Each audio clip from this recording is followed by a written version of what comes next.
اللهم لك الحمد كما ينبغي لجلال وجهك وعظيم سلطانك اللهم لك الحمد حتى ترضى ولك الحمد إذا رضيت ولك الحمد بعد الرضا اللهم صل على محمد النبي الأمي وعلى آله وسلم تسليما. Donc j'avais raconté dans l'intervention précédente l'histoire de ce monsieur qui avait fait sa tentative de suicide. Donc moi j'avais intitulé ça « Ma mère m'a tué depuis ma naissance ». Donc maintenant vous avez compris pourquoi le titre était « Ma mère m'a tué depuis ma naissance » parce que les bêtises des fornicatrices et des fornicateurs, ils n'imaginent pas le malheur que ça fait, même 63 ans après. Voilà, donc voilà, quelqu'un a payé. Donc je viens d'avoir le texto, il est mort depuis 1 heure. Nous sommes dimanche, vers 16 heures, donc il est mort vers 15 heures à peu près. Voilà, donc l'histoire a abouti d'une fornication malheureuse. Les jeunes d'aujourd'hui, vous dites que avec les moyens de contraception, je peux coucher à droite et à gauche et je ne risque rien. Attention, méfiez-vous. Attention, méfiez-vous. Et je vous raconte une anecdote que j'ai vécue moi-même. Un jour, j'étais sur l'internet et je reçois quelqu'un là qui vient vouloir chatter avec moi. Et la jeune femme me dit où partent les spermatozoïdes quand une femme et un homme couchent. Est-ce que si quelqu'un a couché il y a 3 heures et s'il prend les moyens contraceptifs, ça va empêcher l'arrivée des enfants ou de l'enfant, qu'elle tombe enceinte? Moi je suis étonné, j'ai d'abord essayé de comprendre, jeune homme ou jeune femme, qu'est-ce qui se passe, qui êtes-vous, qu'est-ce qui se passe?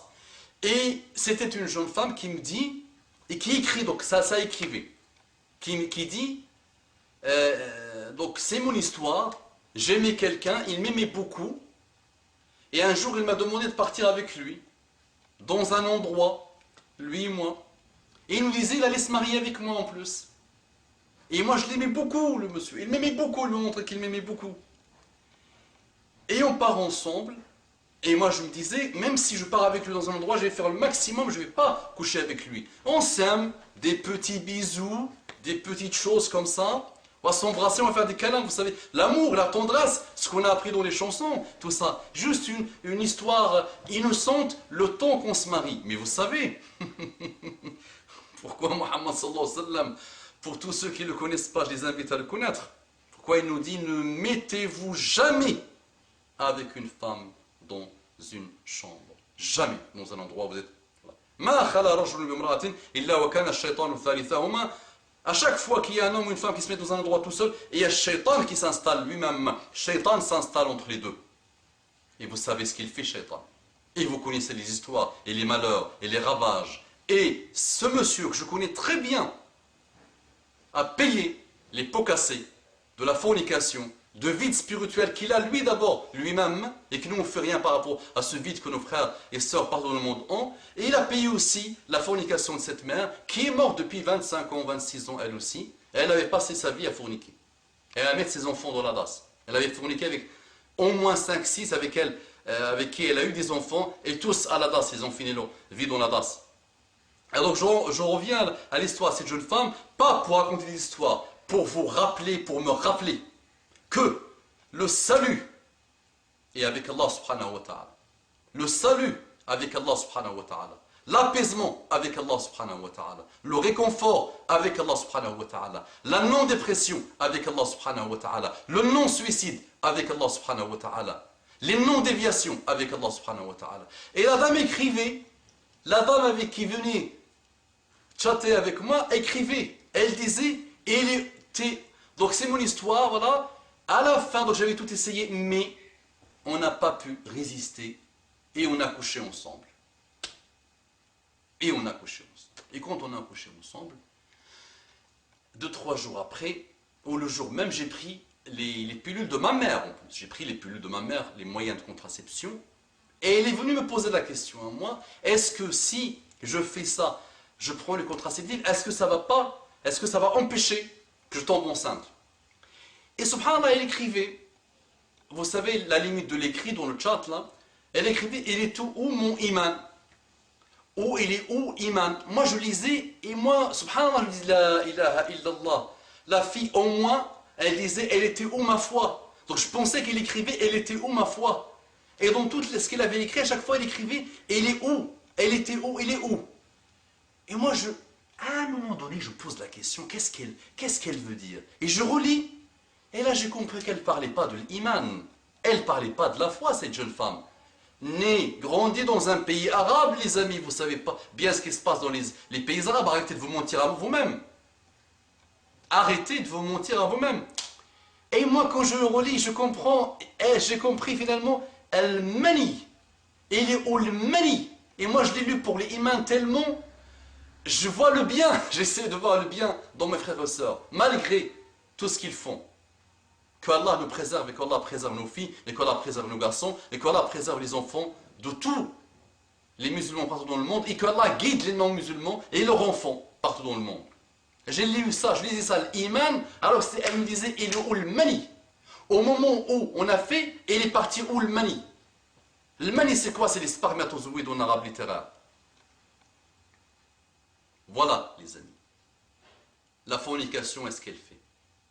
Donc le monsieur, ma mère m'a tué, l'article que j'ai écrit, ma mère m'a tué il y a 61 ans depuis ma naissance, et mon père m'a tué 53 ans depuis ma séparation avec lui. Qu'est-ce qui a tué ce monsieur? C'est le fait qu'il a su que son père est mort à 61 ans. 2 jours avant sa mort, je lui ai dit, tu n'es pas bien, qu'est-ce que tu as? Il me dit, voici l'histoire, je t'avais raconté tout. Mon fils a su que, depuis 1 mois, que mon père est mort en 1981, et il est mort à 61 ans. Comment moi, je vais vivre plus que 61 ans? Et il avait son anniversaire vendredi dernier, et il a décidé de finir avec sa vie parce que... Donc regardez cette souffrance que ce monsieur a.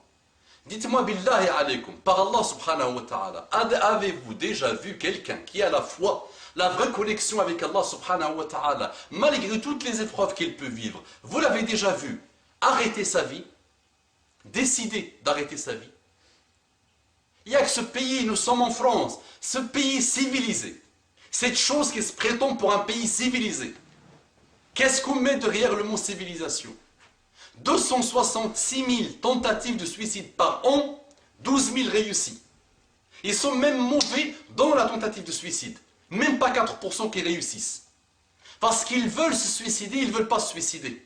Ceux qui connaissent les matières, vous savez très bien, faites la statistique. Sur 260 000, sur 270 000, s'il y a 12 000 qui réussissent, le pourcentage des tentatives réussies est de combien? 4 à 5%.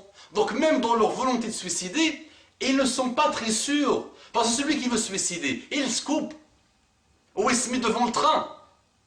Vous voyez le doute et la dépravation et les dépressions que nos frères et sœurs vivent partout dans le monde.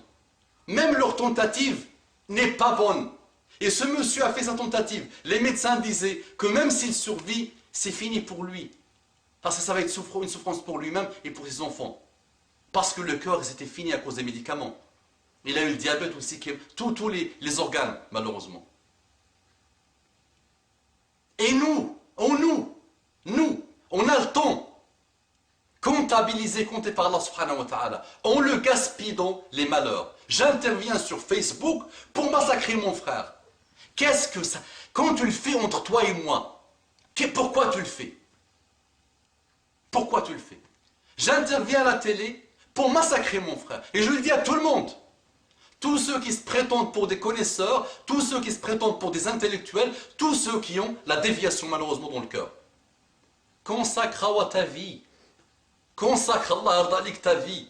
Consacre Allah ardalik, qu'Allah t'apaise ta vie pour essayer d'être la cause de la guider ton frère qui souffre.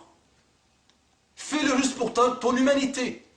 Il est le fils de Adam, tu es le fils de Adam. Vous avez quelque chose en commun.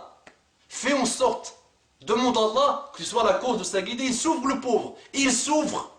Ils sont suicidaires, dépressifs. Ils sont malheureux, somnifères. Je vais faire tout à l'heure, là, je vais parler de Louana.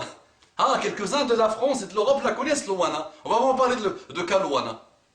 Cette souffrance. Les gens souffrent. Et nous, qu'est-ce qu'on fout? Voilà, on s'entretue.